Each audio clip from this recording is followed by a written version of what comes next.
I stared at my laptop screen, the lines of code blurring before my eyes. Another late night at Silicon Dynamics, where I'd spent the last 8 years building my career. The San Francisco skyline glittered through the floor-to-ceiling windows, a view I'd normally appreciate. But tonight my mind was elsewhere. My son Tommy's latest text message kept pulling my attention. "Dad, got 100 subscribers on my secret channel. Can't wait to show you." I smiled, despite my exhaustion. At 8 years old, Tommy was already more tech-savvy than I was at 20. My phone buzzed again. Sarah, my wife. "Working late again?" I typed back quickly. "Almost done. Home in an hour." That was our routine lately. Short messages, quick check-ins, like ships passing in the night. We'd been married for 10 years, but the past few months felt different. Sarah had changed, or maybe I had. I couldn't quite put my finger on it. The drive home to our Palo Alto house was quiet. Radio off, just the hum of my Tesla on autopilot. I thought about Tommy, about his secret YouTube channel. He'd been begging for permission to start one, but Sarah and I agreed he was too young. Kids these days live their entire lives online, and we wanted to protect him from that, at least for a while longer. When I pulled into our driveway, most of the house was dark, just the soft glow from Tommy's room upstairs. Way past his bedtime, I found Sarah in the kitchen, scrolling through her phone. She barely looked up when I walked in. "Tommy's still awake," she said, her tone flat. "I'll check on him," I replied, loosening my tie. Tommy was cross-legged on his bed, iPad propped against his knees. "Hey, buddy," I whispered. "Isn't it past your bedtime?" His face lit up when he saw me. "Dad, look at this." He turned the iPad toward me, showing a video editing app. I learned how to do transitions. I sat beside him, watching as he demonstrated his new skills. His enthusiasm was contagious. "That's amazing, Tommy. But it's time for bed now, okay?" He nodded reluctantly, hugging the iPad to his chest. "Dad," he hesitated, "can I show you something tomorrow? It's really important." "Of course," I promised, tucking him in. "First thing tomorrow." But tomorrow never came as planned. The next morning, I woke to an empty house. Sarah had left a note. "Taking Tommy to school. Have a client meeting after." Her real estate business had been booming lately, keeping her busier than ever. I made coffee, settled into my home office for remote work, and noticed Tommy had left his iPad on the kitchen counter. Perfect time to set up those parental controls, I thought. As I picked up the device, a notification popped up. "New video upload complete." My finger hesitated over the alert. I shouldn't. It was Tommy's private space. But I was his father, responsible for his safety. I tapped the notification. The video opened to Tom, Mai's face, close to the camera, whispering conspiratorially. "Hey guys, today's video is super secret," he giggled, looking over his shoulder. "Mom's going to meet David again. She thinks I don't know, but I saw his name on her phone." My heart stopped. "David?" Tommy continued. "They meet at this fancy restaurant downtown. Mom always dresses up really nice. She tells Dad she's showing houses, but I saw her put on her special perfume." The room spun slightly. I paused the video, took a deep breath. Kids make things up all the time, I told myself.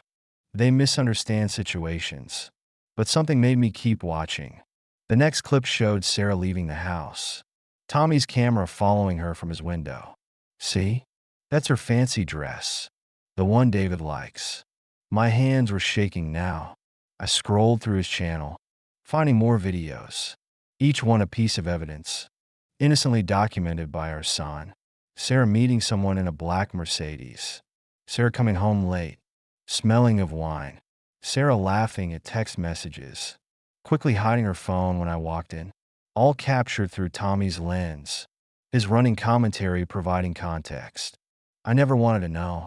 I sat there for hours, watching my marriage unravel through my 8-year-old secret videos.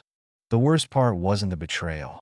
It was how Tommy had become an unwitting witness, turning his passion for filming into an archive of his mother's infidelity. I called my office, took the day off.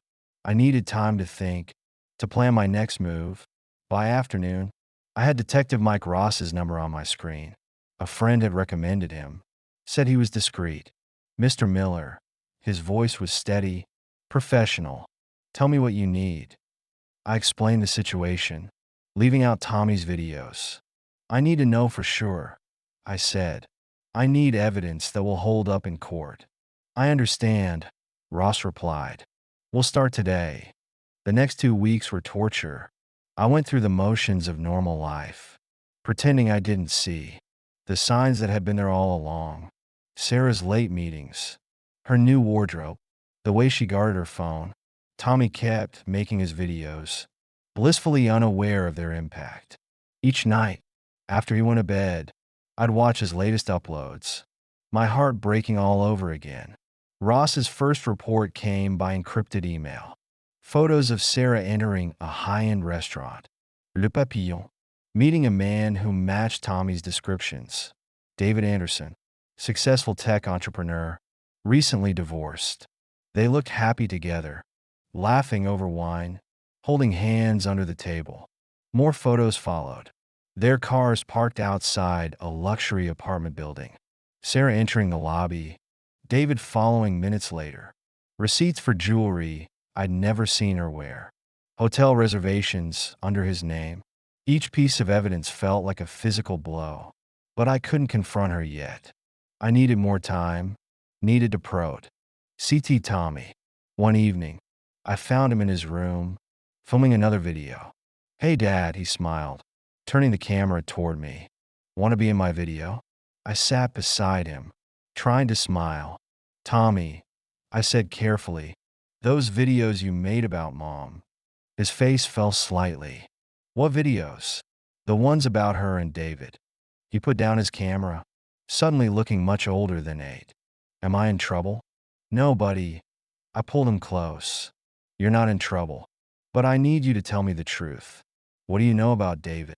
Tommy fidgeted with his camera strap. Mom said he's her special friend. She gives me candy when I keep secrets. My throat tightened. Does she tell you to make videos about him? No. Tommy shook his head. I like making videos. And Mom seems happy when she sees him. But sometimes she cries after.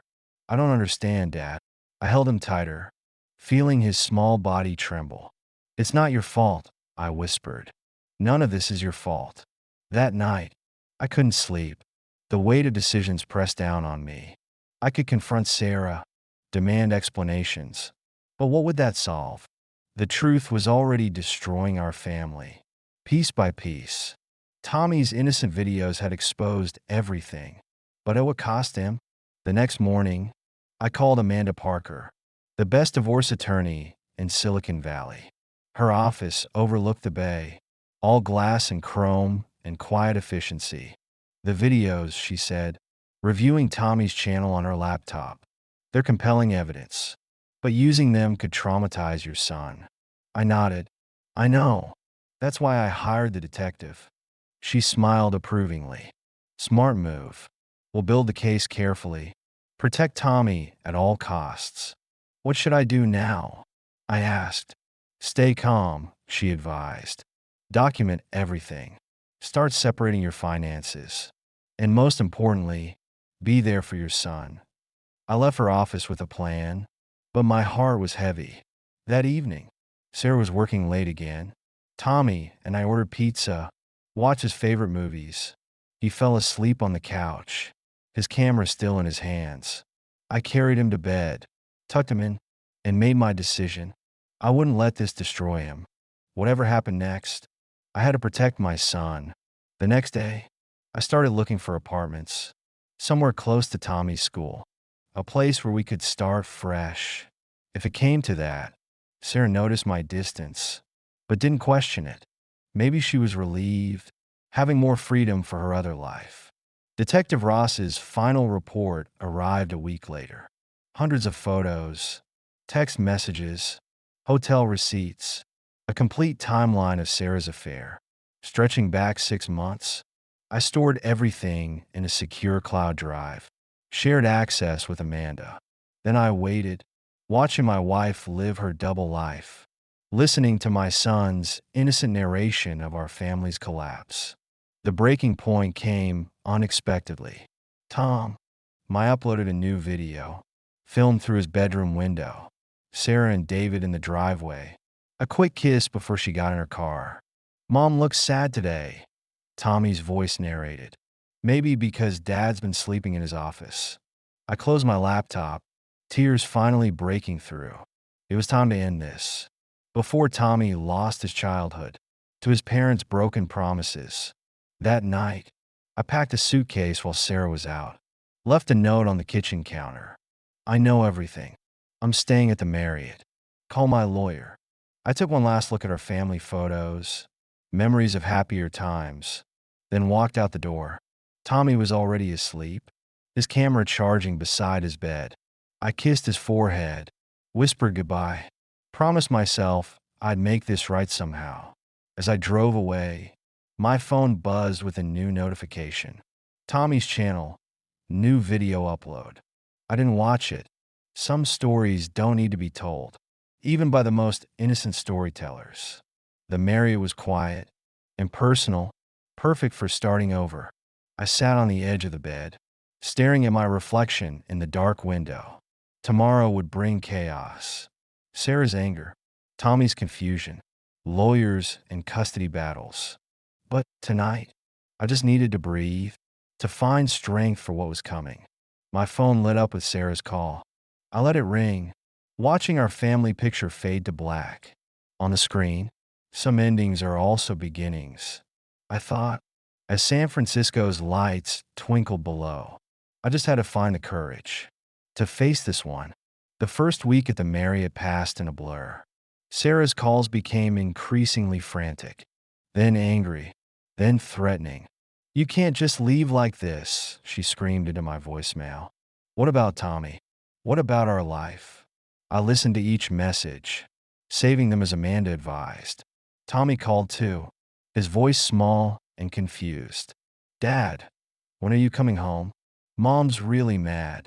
"I can't come home right now, buddy," I said, trying to keep my voice steady. "But we can see each other tomorrow after school."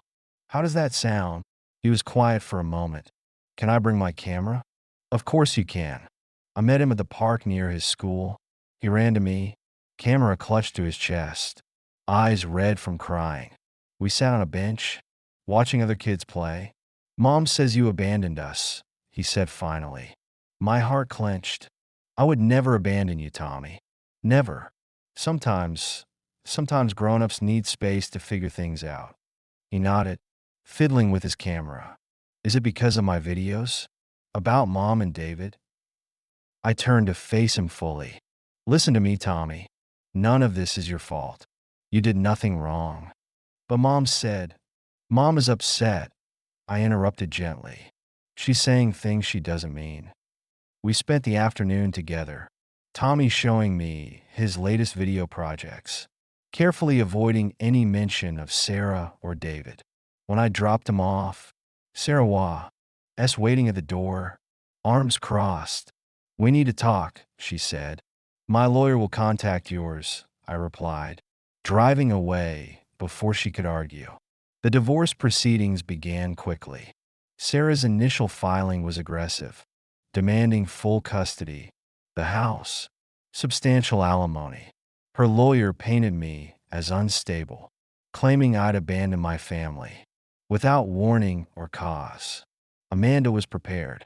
She presented Ross's evidence methodically, building an irrefutable case.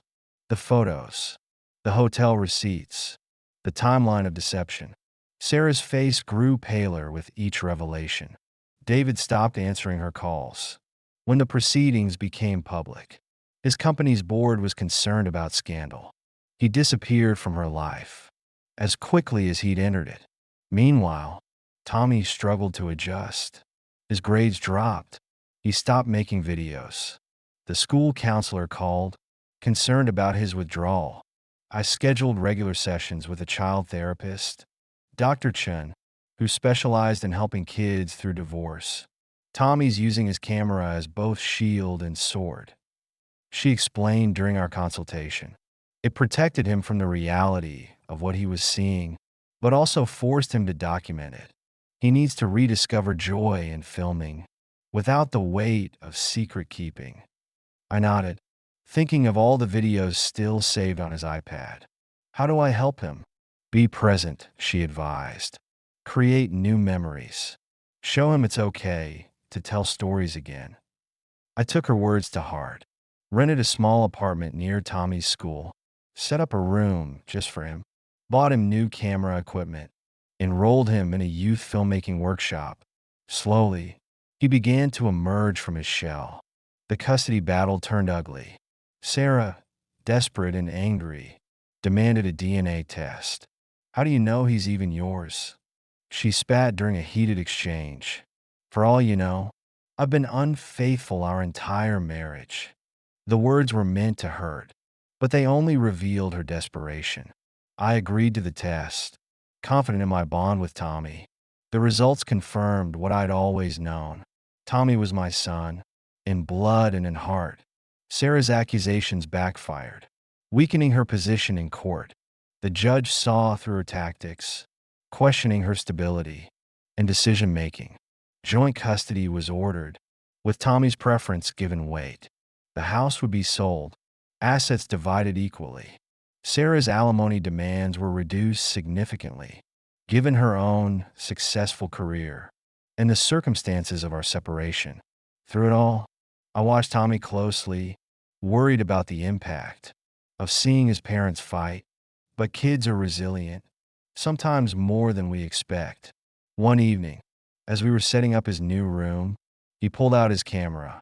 "Dad," he said hesitantly, "I want to make a different kind of video." "What kind?" "A happy one. About our new home. About starting over." I hugged him tight, tears threatening. "That's so. NDS perfect, buddy." He filmed everything. Us assembling furniture, decorating walls, ordering too much pizza. His laughter filled the apartment, real and uninhibited. Later that night, after he'd fallen asleep, I watched his new video. "Welcome to my new beginning." The title read. His voice was clear, excited. "Hey guys, today I'm showing you how to make a home from scratch. First ingredient, one awesome dad." I smiled through my tears, realizing we were both healing, frame by frame. The next morning, Sarah called. Her voice was different, subdued. "I need help," she admitted. I'm not okay." I listened as she broke down, describing her depression, her drinking, her regret. "I don't know who I am anymore," she sobbed. "Tommy deserves better than this." Despite everything, I found myself wanting to help, not for her sake, but for Tommy's.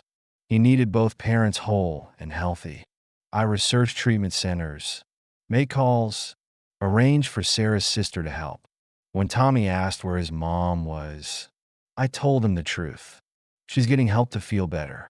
Sometimes people need that, and it's very brave to ask. He thought about this, then picked up his camera. "Can I make a video for her? To help her feel better?" I think she'd love that. As Sarah began her recovery, I focused on rebuilding our lives. My tech skills helped me land remote work, giving me flexibility for Tommy's schedule. We developed new routines, new traditions. Movie nights became filming nights, where we'd create silly stories together. Tommy's confidence grew, his natural creativity returning. He started a new YouTube channel, this time with my supervision, sharing kid-friendly content about father-son adventures. Slowly, our world began to right itself. Not perfect, but real, honest. One day, reviewing some coding work at a local cafe, I met Emma. She was a digital artist, freelancing for tech companies. We bonded over coffee and code, her laugh genuine, her interest in Tommy's videos sincere. "He has a good eye," she said, watching his latest upload. natural storyteller. When they finally met, Tommy was shy at first, but Emma's warmth won him over. She taught him animation basics, showed him how to edit better, treated him like a fellow creator. Dad, he whispered one night, as I tucked him in, I like Emma. She makes you smile like you used to. I kissed his forehead, heart full. She makes me smile like I do now. I corrected. That's even better. Sarah completed her program, emerged stronger, humbler. She apologized to Tommy, not with words alone, but with consistent presence, genuine interest in his life. She even watched his videos, leaving supportive comments under a mom-approved username. Our new normal wasn't what I'd imagined. When I first watched those devastating videos on Tommy's iPad, it was messy, more complicated, but also more authentic. Tommy's camera captured it all. The tears and laughter, the hard conversations, the small victories. His story of our family became one of resilience, of love that transforms rather than breaks. And in the end, that was the most important story he could tell. 1 year after leaving the Marriott, I sat in our apartment's living room, watching Tommy edit his latest video. His channel had grown to 10,000 subscribers, all following his journey of life with Dad. Emma sat beside him, pointing out transitions he could improve, her presence now a natural part of our lives. Watch this part, Tommy said excitedly, playing back a sequence he'd filmed during our weekend camping trip. The footage showed us building a campfire, Emma teaching him about natural lighting, all of us laughing as marshmallows caught fire. Your color grading is getting better, Emma noted, her hand resting casually on my shoulder. These quiet moments felt precious now, hard-won through months of healing. Sarah had been sober for 8 months, attending therapy regularly, rebuilding her relationship with Tommy. One visit at a time, she'd sold her real estate business, started working with addiction support groups, finding purpose in helping others heal. Dad, Tommy called from his editing station.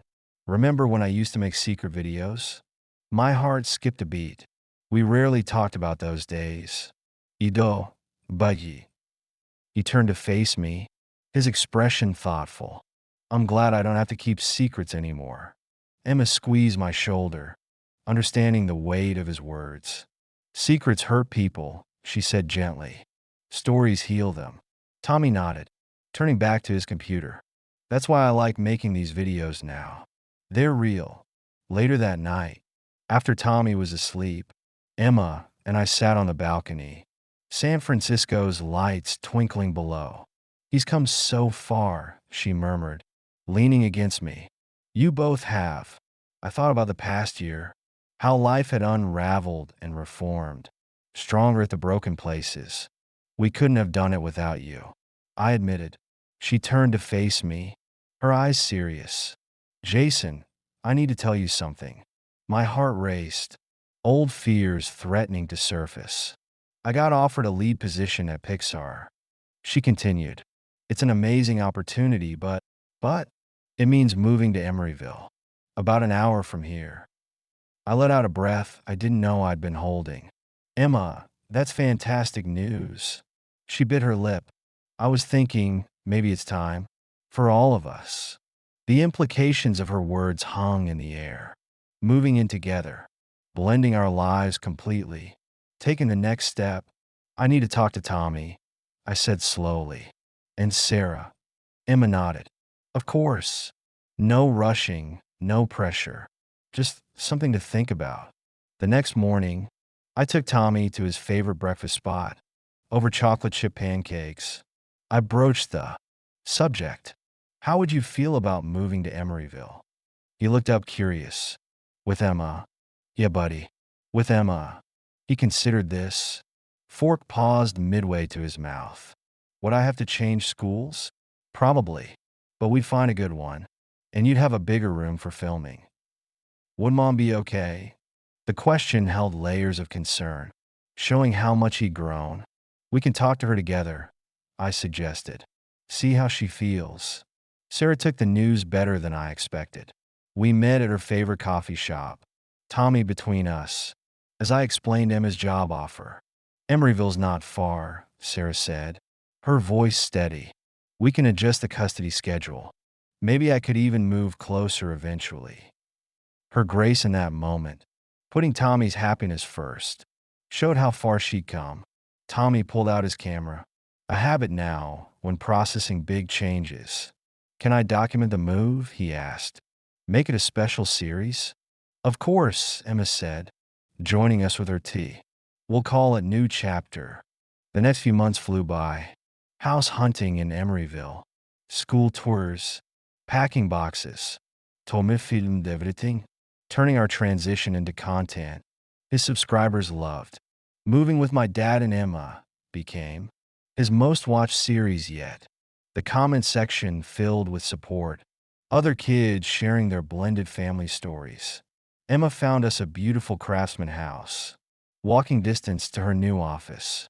Tommy's room had perfect natural lighting and space for a proper filming setup. Sarah helped us move, her presence no longer painful, just part of our extended family mosaic.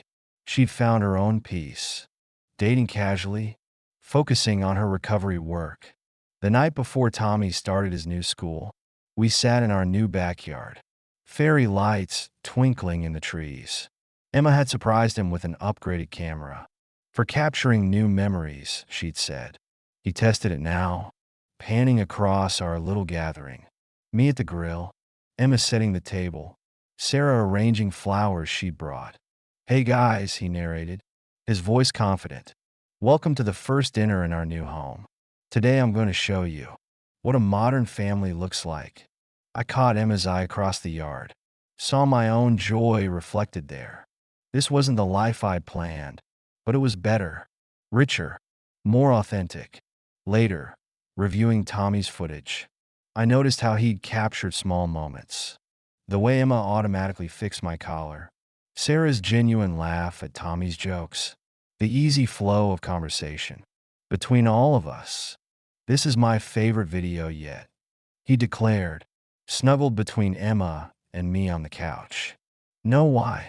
Why, buddy? Because everyone's happy. For real this time. Emma kissed his head, her engagement ring catching the light. Another change we'd recently shared, another step forward. Real happiness, she said, is worth waiting for. Tommy nodded sagely, then grabbed his camera. Gain. Time for the night tour. As he bounded off, his laughter echoing through our new home, I realized something profound. Those painful videos that had exposed Sarah's affair had also opened a door to this. A life rebuilt on truth, captured through the lens of a child's hope and resilience. Tommy's early attempts at storytelling had forced us all to face reality, but his continued passion for filming had helped us heal. Now, each video he made was a testament to second chances, to love that grows in unexpected places, to family bonds that bend but don't break. As Emma and I followed him upstairs, listening to his enthusiastic narration, I knew we'd all found our happy ending, or rather, our new beginning, one frame at a time.